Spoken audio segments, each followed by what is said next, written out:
तस्लीमा कसीरन कसीरा। अम्मा बाद, अऊज़ु बिल्लाहि मिनश शैतानिर रजीम।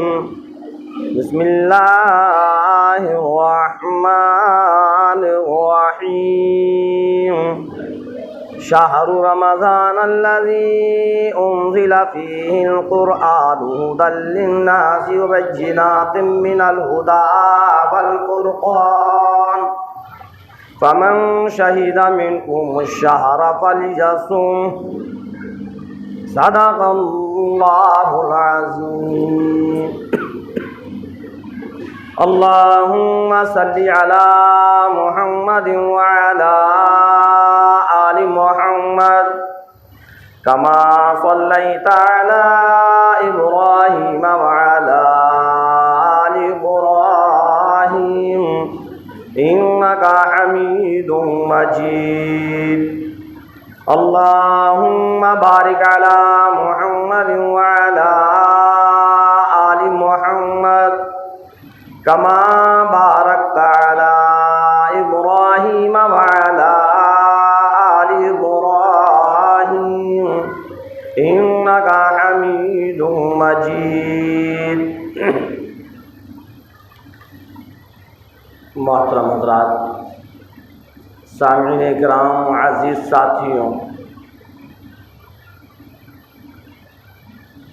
ये आयत पाक जो खुतबे के दौरान पढ़ी गई,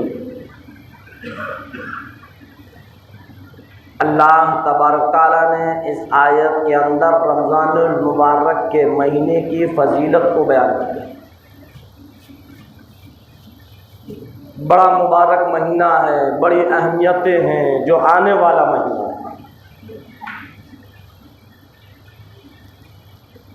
अल्लाह हम और आपको, तमाम ईमान वालों को इस महीने की कदर करने वाला बना। कदर वाला महीना, बड़ी फजीलतें हैं इस महीने की, बड़ी अहमियतें हैं इस महीने की। पूरी की पूरी साल के अंदर 12 महीने होते हैं और उन 12 महीनों में अल्लाह तबारक ताला ने इस रमज़ानुल मुबारक के महीने को सरदार बनाया।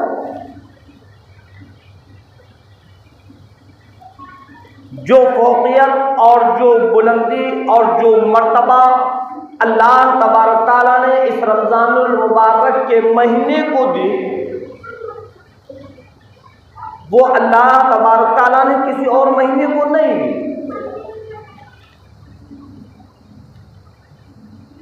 अल्लाह रब्बुल इज़्ज़त की किताब कुरान करीम, और कुरान करीम ही नहीं, अल्लाह रब्बुल इज़्ज़त का हर कलाम इसी रमज़ानुल मुबारक के महीने में हो। हज़रत इब्राहीम अलैहिस्सलाम को जो सहीफ़े मिले वो रमज़ान के महीने में, हज़रत मूसा अलैहिस्सलाम को जो तौरात मिली वो रमज़ान के महीने में, हज़रत दाऊद अलैहिस्सलाम को जो ज़बूर मिली वो रमज़ान के महीने में, और हज़रत ईसा अलैहिस्सलाम पर जो इंजील नाजिल हुई वो रमज़ान के महीने में।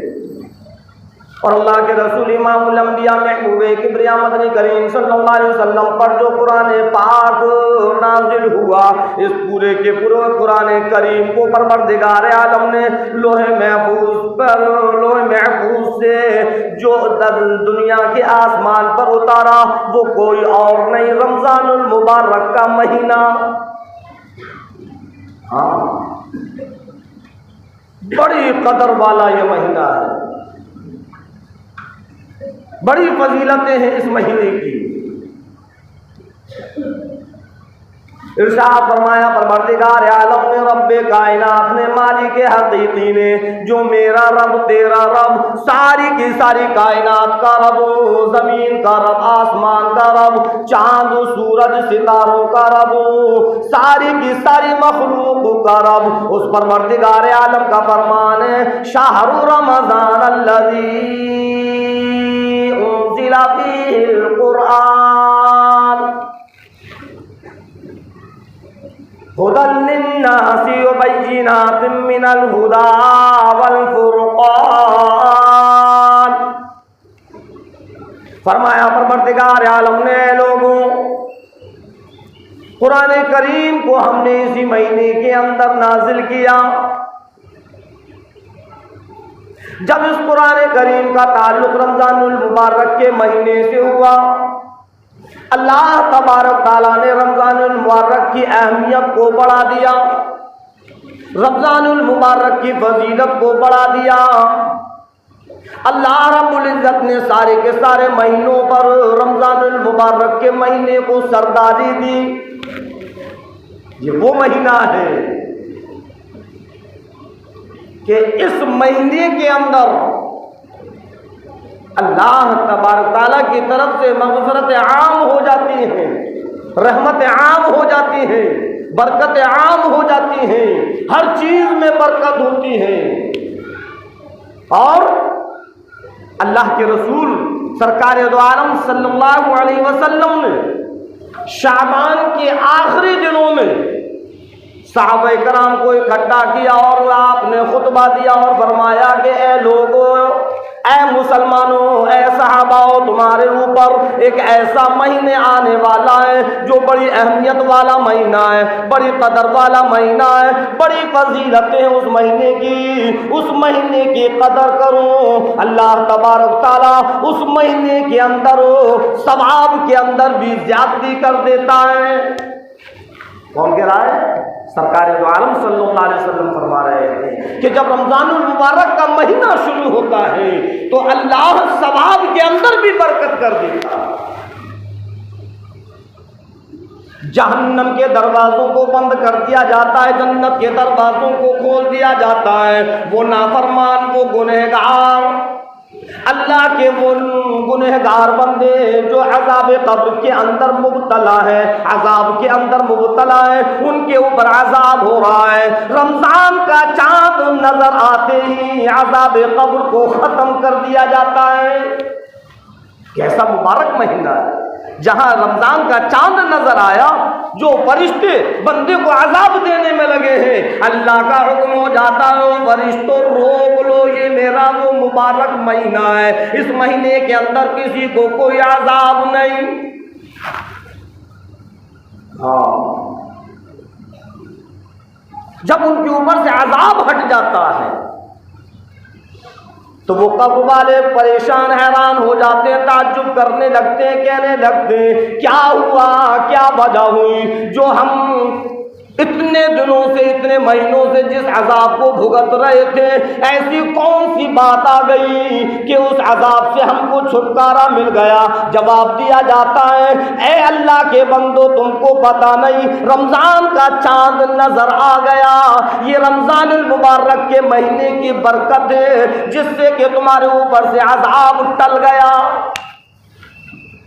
ये वो महीना है जो आने वाला महीना है। अगर कल चांद नजर आ गया तो इंशाअल्लाह कल से तरावी होंगी, वरना इतवार से तरावी शुरू हो जाएंगी, रमजान का महीना शुरू हो जाएगा, बरकतें शुरू हो जाएंगी, रहमतें शुरू हो जाएंगी, अल्लाह की तरफ से मग़फ़िरतें शुरू हो जाएंगी।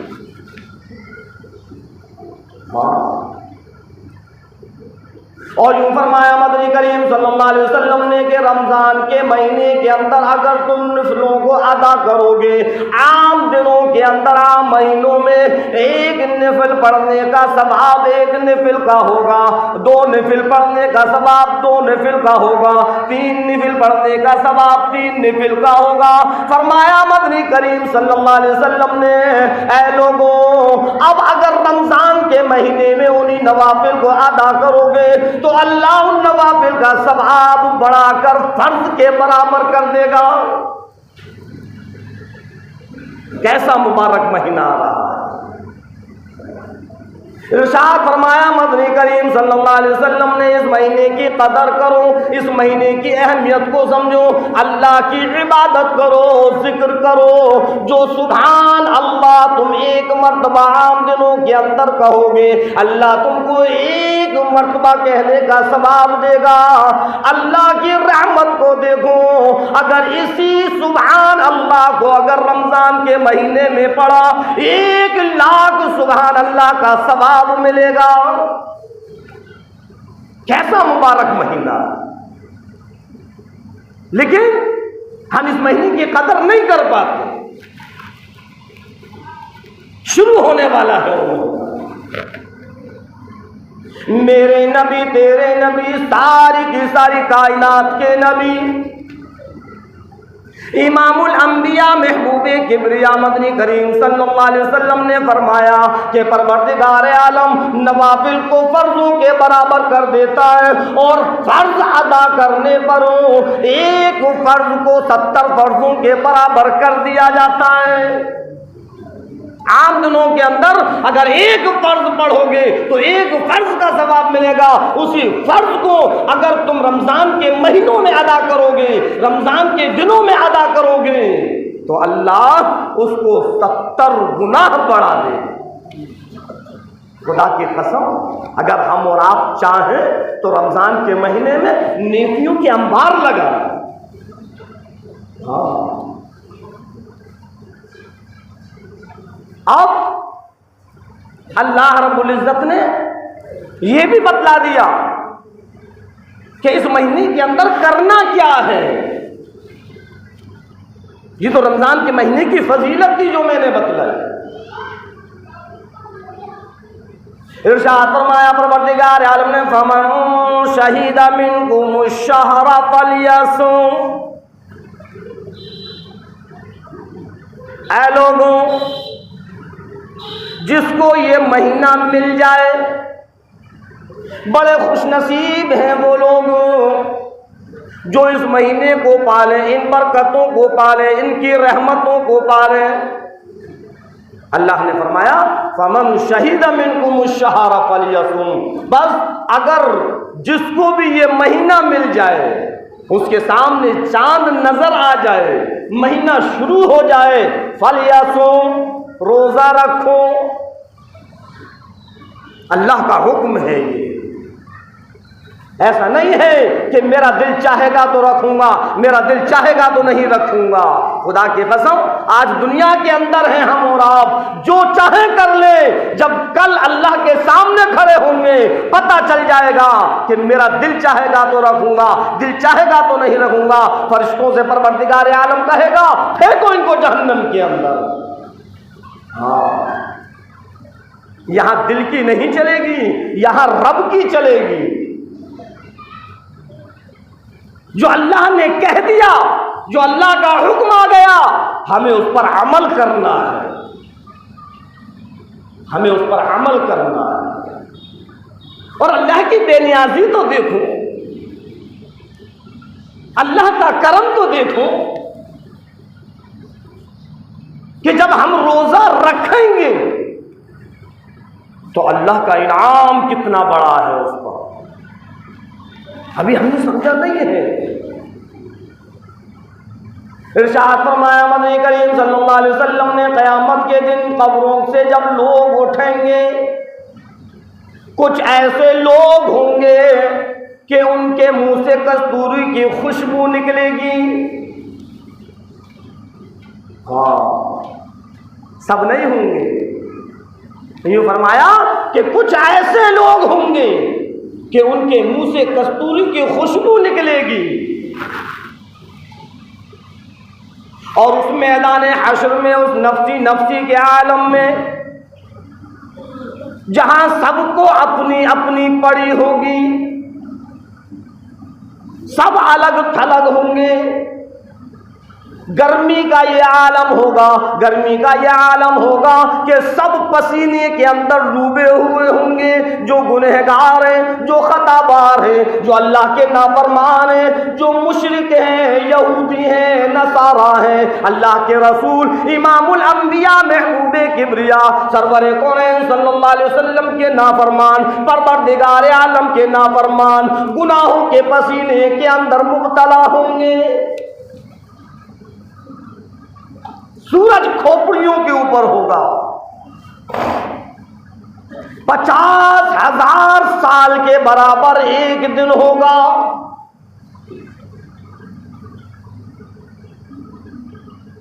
सब अल्लाह के खौफ से थर थर कांप रहे होंगे। कुछ लोग ऐसे होंगे कि अल्लाह के अर्श के साए के नीचे दस्तरखान पर होंगे।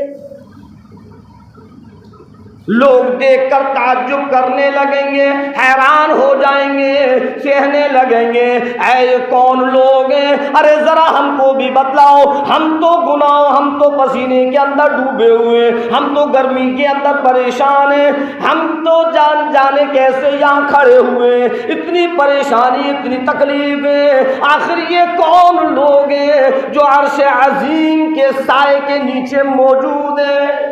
वहां कोई साया नहीं होगा, कोई दरख्त नहीं होगा, कोई मकान नहीं होगा, कोई बिल्डिंग नहीं होगी जिसकी दीवार से साया हो जाए, बिल्कुल एकदम चटियल मैदान होगा, वो मैदान हश्र होगा। कोई सायेदार कोई चीज वहां नहीं होगी जिससे कि लोग साए के अंदर आ जाएं। आज दुनिया के अंदर जरा सी धूप तेज पड़ती है और हमें धूप के नीचे खड़ा होना पड़े तो हम साए का इंतजाम करते हैं, छाया का इंतजाम करते हैं कि इस चिलचिलाती हुई धूप में कैसे खड़े होंगे, लाओ कुछ साया कर ले, कोई दरख्त देख ले, किसी दीवार का साया देख ले जहां के खड़े हो जाएं।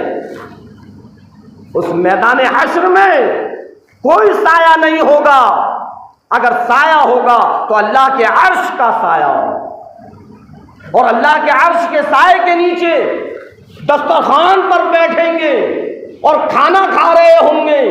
आखिर कौन है वो? सब हिसाब किताब में लगे हुए हैं, सबको नफ्सी नफ्सी पड़ी हुई है और वो अल्लाह के अर्श के साए के नीचे दस्तरखान पर बैठे खाना खाने में लगे हुए।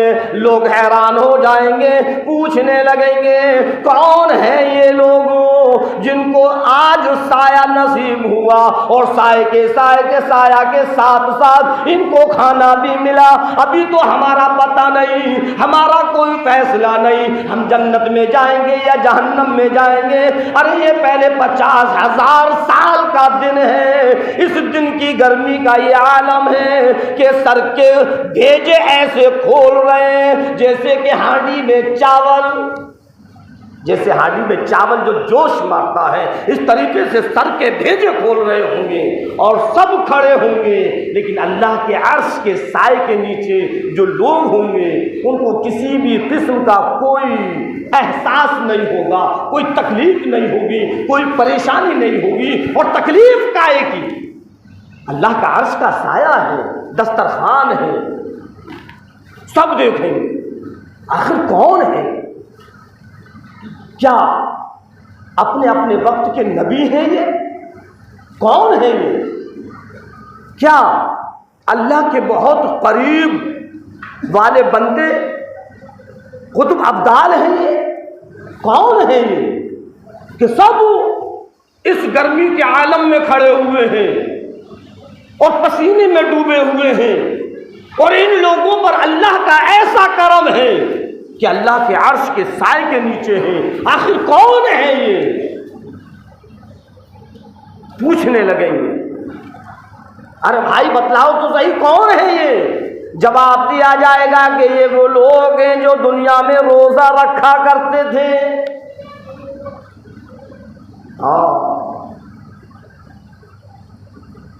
तुम खुलेआम खाना खाने में लगे हुए थे, तुमने अल्लाह के हुक्म की परवाह ना की। ये वो लोग हैं जिन्होंने अल्लाह के हुक्म पर अमल किया, अल्लाह के हुक्म को पूरा किया, रोज़ों को रखा, सब खाने में लगे हुए, लेकिन इनके सामने हजारों नेमतें मौजूद थी, फिर नहीं खाते थे जब तक कि इफ्तार का वक्त ना हो जाए। ये वो लोग हैं जिन्होंने अल्लाह की वजह से, अल्लाह की रज़ा के लिए अपने आप को खाने से रोका, पीने से रोका। ये रोजेदार हैं। इतनी बड़ी अहमियत और इतनी बड़ी फजीलत है रोजेदारों। अल्लाह रब्बुल इज्जत ने फरमाया, फमन शहीदा मिनकुम शहरा फलयसुम। जब तुमको चांद नजर आ जाए, जब रमजान का महीना लग जाए, तुम्हारे सामने रमजान का महीना आ जाए, बस चाहिए कि तुम रोजा रखो।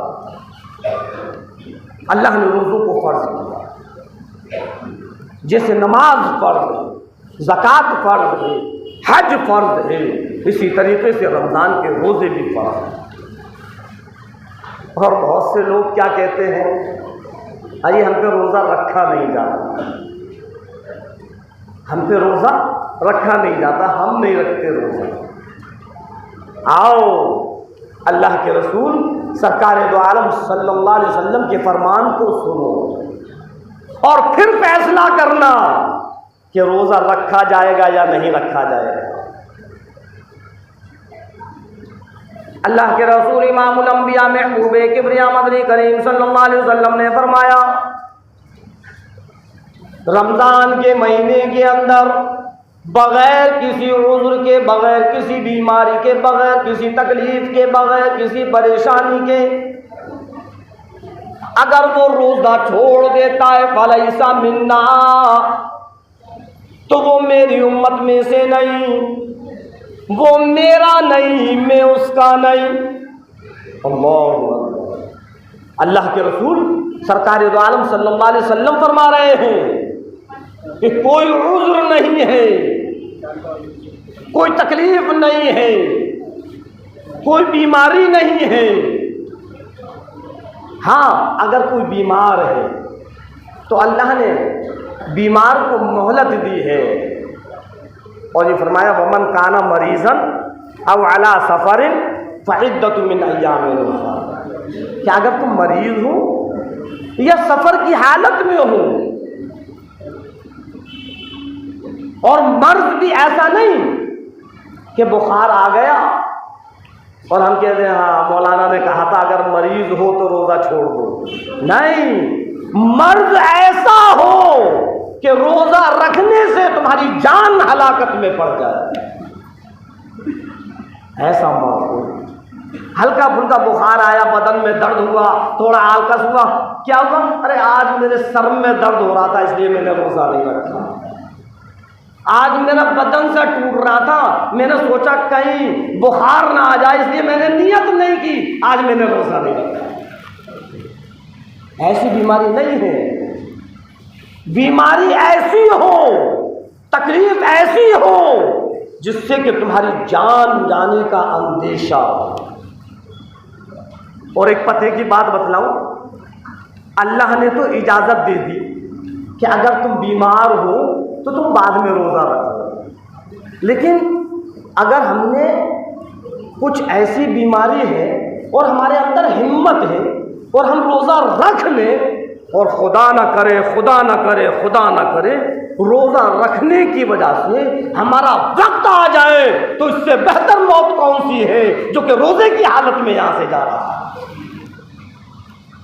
समझ में आया? उसके तो हाथ में जन्नत लग गई, उसके तो सारे गुनाह माफ हो गए, उसकी सारी खताएं माफ हो गई।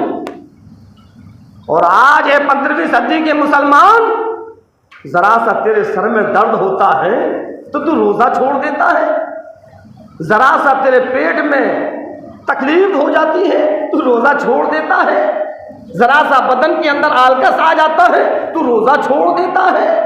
अरे रोजे की अहमियत को समझो और नबी के फरमान पर अमल करो कि बगैर किसी उज़्र के, बगैर किसी बीमारी के अगर किसी ने रोजा छोड़ा, सरकार दो आलम सल्लल्लाहु अलैहि वसल्लम ने फरमाया फिर मैं उसका नहीं, वो मेरा नहीं।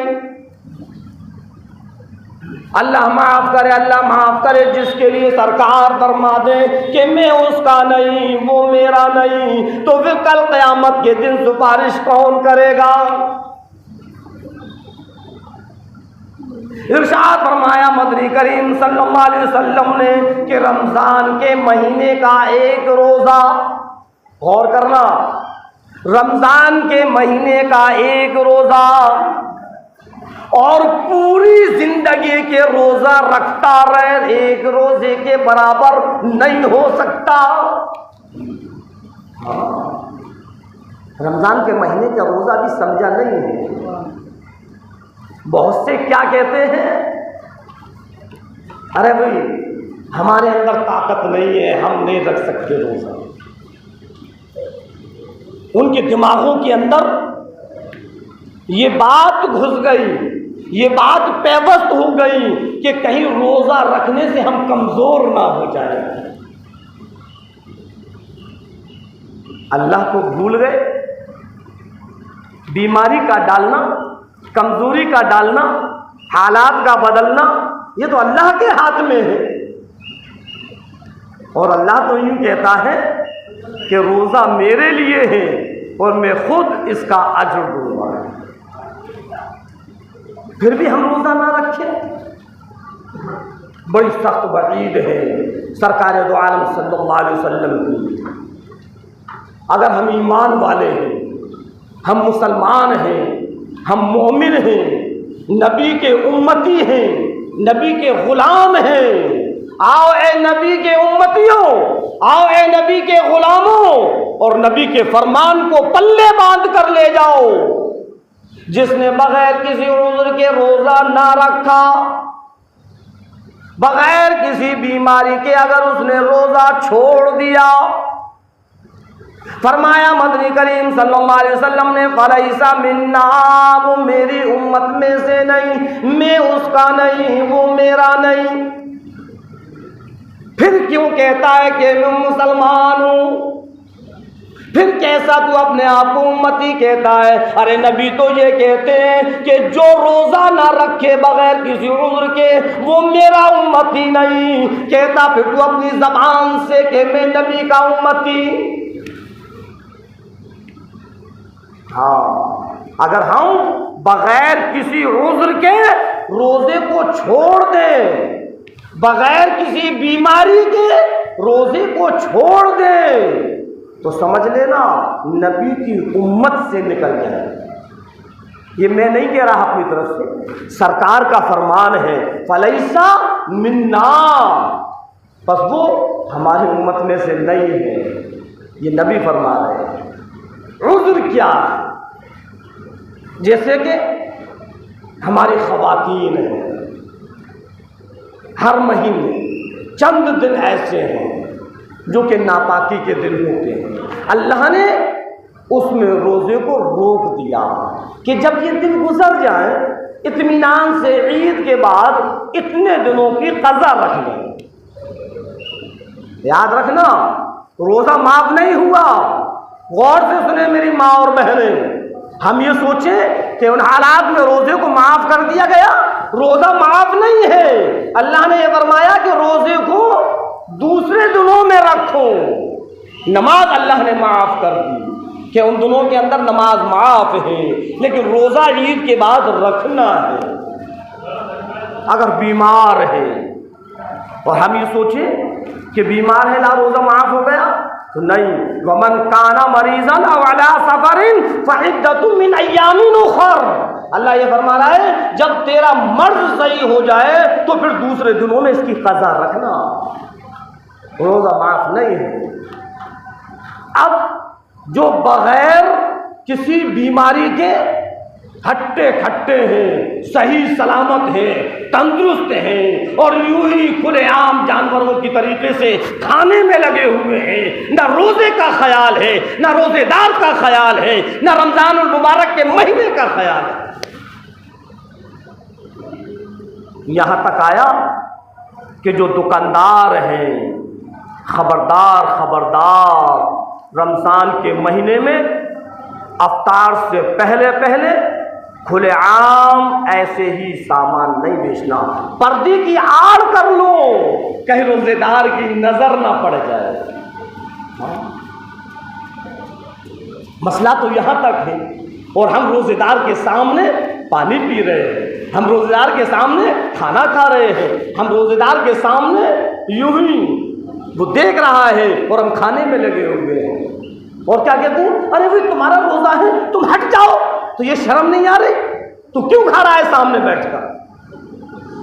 अगर बीमार है, अगर कोई उज़्र है, इसकी वजह से तूने रोजा नहीं रखा, तब भी तुझको रोजेदार के सामने के खाने की इजाजत नहीं है। हाँ, मसलों को समझो। और अगर बगैर किसी उज़्र के रोजा नहीं रखा, अल्लाह अकबर अल्लाह अकबर, फिर तो नबी की उम्मत में नहीं। हाँ, बड़ी सख्त वईद है उन लोगों के लिए, उन नौजवानों के लिए, उन मर्दों के लिए, उन औरतों के लिए, उन बूढ़ों के लिए जो बगैर किसी उज़्र के रोजा नहीं रखते। अब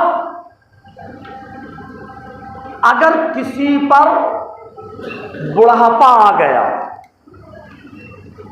और इतना बुढ़ापा है, इतना बुढ़ापा है, इतनी कमजोरी बुढ़ापे की वजह से उसके अंदर इतनी कमजोरी आ गई, इतनी कमजोरी आ गई, इतनी कमजोरी आ गई कि अगर वो रोजा रखेगा तो ऊपर निकल जाएगा। तो ये भी ये भी उज़्र हो गया, और ये भी बीमारी के अंदर आ गया। जब तेरी कमजोरी, तेरी ये तकलीफ, तेरी ये बीमारी, तेरी ये परेशानी जब खत्म हो जाए, तब इसकी कज़ा रख दे।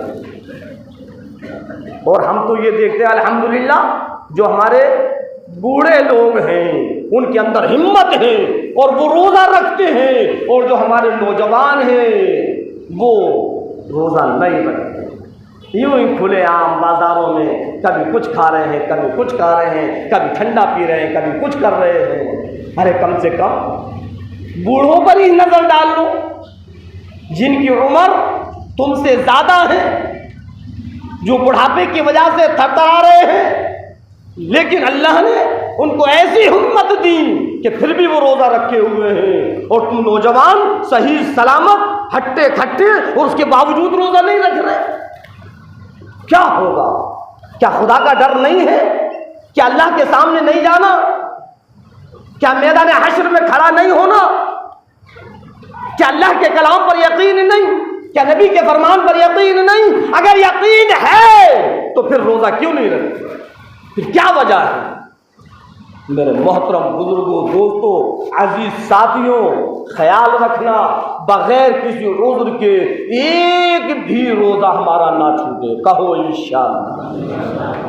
अल्लाह रब्बुल इज़्ज़त ने फरमाया, फमन शहीदा मिनकुम शहर फलयसुम, कि जब रमज़ान का चांद नज़र आ जाए, जब रमज़ान का महीना तुमको मिल जाए, बस चाहिए कि तुम रोज़ा रखो। अल्लाह ने इस रोज़े को हर एक पर फ़र्ज़ किया, जो आक़िल है, बालिग़ है, मर्द हो या औरत हो, जवान हो या बूढ़ा हो, सब पर है। हाँ, अल्लाह रब्बुल इज़्ज़त हम और आपको कहने और सुनने ज़्यादा अमल करने की तौफ़ीक़ अता फरमाए। वमा अलैना इल्लल बलाग। एक और बात है, उसको और मैं बतलाऊँ, बहुत ही ये बात हम लोगों के जहनों में घुस गई है कि हमारे जो बच्चे जब बड़े हो जाते हैं, बालिग हो जाते हैं, बुलूगियत पर पहुंच जाते हैं, अब रोज़ा नहीं रख रहे, उनके माँ बाप कहते हैं अभी रुक जा, अफ्तार कराने के लिए अभी पैसा नहीं है, रख लेना बाद में। तो रोज़ा रखना और अफ्तार कराना नहीं, तुम्हारा बच्चा रोज़ा जब रखेगा जबकि तुम पर अफ्तार कराने के लिए पैसा होगा, ये तो उसके ऊपर तुम जुल्म कर रहे हो। उसको उसका जो फर्ज छूट रहा है उसका गुनाह तुम्हारे ऊपर पड़ेगा। है माँ बाप, अफ्तार कराओ या ना कराओ ये बात की चीज है। जब बच्चा बालिग हो जाए तो फिर उसको रोजे से ना रो, उसको रोजा रखने दो। अफ्तार कराओगे उसका सवाब अलग है, एक रोजेदार को जब एक रोजेदार को अफ्तार कराओगे तो जितना सवाब उसको रोज़ा रखने का मिलेगा इतना ही सवाब अफ्तार कराने वाले को मिलेगा, और उसके सवाब में कोई कमी नहीं होगी। तो दिल खोल कर अफ्तार कराएं, लेकिन ये बात जहन से बिल्कुल निकाल दें कि हमारा बच्चा जब रोज़ा रखेगा जबकि हमारे पास अफ्तार कराने के लिए रकम होगी। नहीं, ऐसा कुछ भी नहीं है। अगर वो बालिग हो चुका है, वो रोज़ा रखना चाह रहा है, तो उसको रोज़ा रखने दो। नहीं रखेगा वो तो तुम गुनहगार होगे।